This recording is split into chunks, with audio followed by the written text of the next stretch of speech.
सोचिए, श्रीलंका के घने जंगलों के ऊपर आसमान को छूती हुई एक बहुत बड़ी चट्टान। पर यह कोई आम चट्टान नहीं है। नहीं, ये तो पत्थर में तराशी गई एक पहेली है, एक ऐसा राज जिस पर सदियों से पर्दा पड़ा हुआ है। तो चलिए, आज इसी सिगिरिया के रहस्य की गहराइयों में उतरते हैं। इसे देखिए जरा, ये सिर्फ एक चट्टान नहीं, बल्कि हमारी कहानी का एक किरदार है, एक खामोश गवाह जिसने ना जाने कितने साम्राज्यों को बनते और बिखरते देखा है और अपने सीने में ना जाने कितने ही राज दफन किए हुए हैं। और बस यहीं से हमारी ये रहस्यमयी पड़ताल शुरू होती है।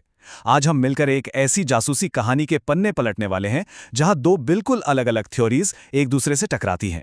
एक थ्योरी हमें ले जाती है रामायण की पौराणिक दुनिया में, तो दूसरी इतिहास के एक बहुत ही खूनी पन्ने की तरफ। तो हमारी इस जांच के केंद्र में हैं दो मुख्य संदिग्ध। एक तरफ है रावण, रामायण का वो शक्तिशाली असुर राजा जिसकी लंका सोने की बताई जाती है, और दूसरी तरफ है राजा कश्यप, इतिहास में दर्ज एक ऐसा राजा जिसने अपने ही पिता की हत्या करके गद्दी हासिल की थी। चलिए, अपनी जांच की पहली केस फाइल खोलते हैं और उन सुरागों की पड़ताल करते हैं जो सिगिरिया को रावण की पौराणिक लंका से जोड़ते हैं। वहां की लोक कथाएं मानती हैं कि ये आलीशान किला आज से लगभग 5000 साल पहले धन के देवता कुबेर ने रावण के लिए बनवाया था। पास में ही एक गुफा है, कोबराहुड केव, जिसे कुछ लोग सीता के अपहरण की कहानी से भी जोड़ते हैं। पर सबसे चौंकाने वाला सुराग जानते हैं क्या है?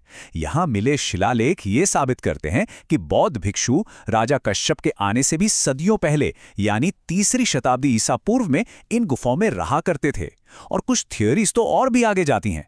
वो कहती हैं कि इसे बनाने में ऐसी तकनीक इस्तेमाल हुई जो आज खो चुकी है, जैसे लिफ्ट, उड़ने वाले वाहन और शायद पत्थर को पिघलाने की जबरदस्त काबिलियत भी। तो अब कहानी में एक नाटकीय मोड़ आता है। चलिए, अपनी जांच की दूसरी केस फाइल खोलते हैं और इसका रुख इतिहास के उन पन्नों की तरफ मोड़ते हैं जो एक राजा के डर, अपराध और पछतावे की कहानी सुनाते हैं।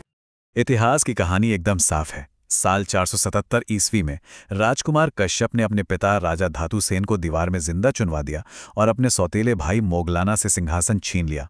लेकिन गद्दी पर बैठकर भी उसे एक पल का चैन नहीं था। उसे हर पल अपने भाई के लौटने का खौफ सताता रहता, और इसी डर ने उसे इस विशाल चट्टान पर एक ऐसा किला बनाने पर मजबूर किया जिसे कोई भेद न सके। और हुआ भी वही जिसका डर था। 18 साल बाद मोगलाना एक बड़ी सेना के साथ लौटा और जंग में हारने के बाद कश्यप ने अपनी ही जान ले ली। तो हमारे सामने दो कहानियां हैं, एक मिथक की, एक इतिहास की। अब वक्त है उन खामोश गवाहों से सवाल करने का जो आज भी सिगिरिया में मौजूद हैं। यहां का हर पत्थर, हर पेंटिंग, हर निशान अपने आप में एक सुराग है। तो सबसे पहला सबूत, एग्जिबिट ए, इस किले का एंट्री गेट। ये जो विशाल पंजे हैं, ये किसके हैं? क्या ये सिर्फ एक राजा की ताकत का दिखावा है या इनका कोई और ज्यादा गहरा मतलब है? ये जो शेर के पंजे हैं ना, ये सबूतों का एक सीधा टकराव है जो सच में दिमाग घुमा देता है। देखिए, सिगिरिया का मतलब ही होता है शेर की चट्टान, तो लगता है कि ये राजा कश्यप की ताकत का निशान होगा। लेकिन यहां एक पेंच है। जरा गौर से देखिए इन पंजों को। इनमें 3 उंगलियां हैं, जबकि एक शेर के पंजे में तो 4 होती हैं। 3 उंगलियां, ये तो रेप्टाइल्स यानी सरीसृपों की निशानी है। तो क्या ये एक छिपा हुआ सुराग है जो किसी असुर राजा की तरफ इशारा कर रहा है? अच्छा, अब चलते हैं हमारे अगले सबूत, एग्जिबिट बी की तरफ। चट्टान पर बनी ये खूबसूरत पेंटिंग्स, हवा में लटकती इन गुफाओं में ये अलौकिक महिलाएं आखिर हैं कौन? इतिहासकार कहते हैं कि ये राजा कश्यप के हरम की औरतें हैं, और साइंटिफिक एनालिसिस भी इनकी उम्र को उसी दौर का बताता है। लेकिन पौराणिक थ्योरी कहती है कि नहीं, ये अप्सराएं हैं, मतलब स्वर्ग की दिव्य नर्तकियां।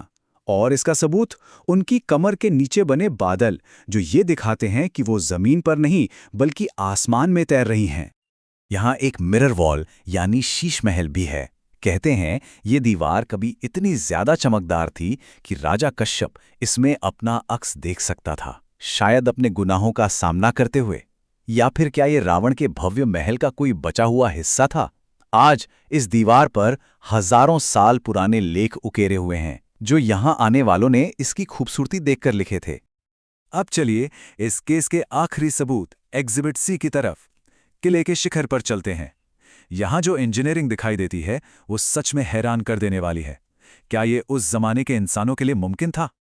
शिखर पर ग्रेनाइट के एक ही पत्थर से बना एक बहुत बड़ा पानी का टैंक है, जो न कभी सूखता है न ही कभी ओवरफ्लो होता है। पानी के प्रेशर से चलने वाला एक ऐसा कमाल का सिस्टम है जो आज भी काम करता है और नीचे के बागों में फव्वारे चलाता था। और सबसे अजीब है, चट्टान पर मौजूद मशीन जैसे निशान और ड्रिल के छेद, वो भी ऐसी जगहों पर जहां पहुंचना नामुमकिन सा लगता है। ये सब मिलकर एक ही सवाल खड़ा करते हैं, 5वीं सदी में ऐसी जबरदस्त इंजीनियरिंग आखिर कैसे मुमकिन थी? क्या ये एक जीनियस राजा का काम था या किसी ऐसी ताकत का जिसे आज हम समझ भी नहीं सकते? तो हम कहाँ पहुंचे? सच तो ये है कि सिगिरिया का मामला सुलझने वाला नहीं है, बल्कि ये और भी गहरा होने वाला है। सिगिरिया की सच्चाई शायद यही है कि वो दोनों कहानियों को अपने अंदर समेटे हुए है। ये एक ऐसी जगह है जहां एक राजा का दर्दनाक इतिहास एक पूरे देश की पौराणिक कथाओं के ऊपर टिका है, और दोनों एक दूसरे में इतने घुल मिल गए हैं कि उन्हें अलग करना लगभग नामुमकिन है। और ये हमें एक बहुत बड़े सवाल पर सोचने के लिए मजबूर करता है। क्या हजारों साल गुजरने पर इतिहास ही मिथक बन जाता है, या फिर हर पौराणिक कथा की नींव में कोई न कोई ऐतिहासिक सच्चाई छिपी होती है? आखिर में सवाल बस यही है कि अगर कोई आज सिगिरिया के शिखर पे जाके खड़ा हो तो उसे क्या महसूस होगा? एक डरे हुए राजा का अकेलापन जिसने खुद को पूरी दुनिया से अलग कर लिया था, या फिर एक खोए हुए भव्य और पौराणिक साम्राज्य की गूंज? इसका जवाब शायद हर किसी के लिए अलग अलग है।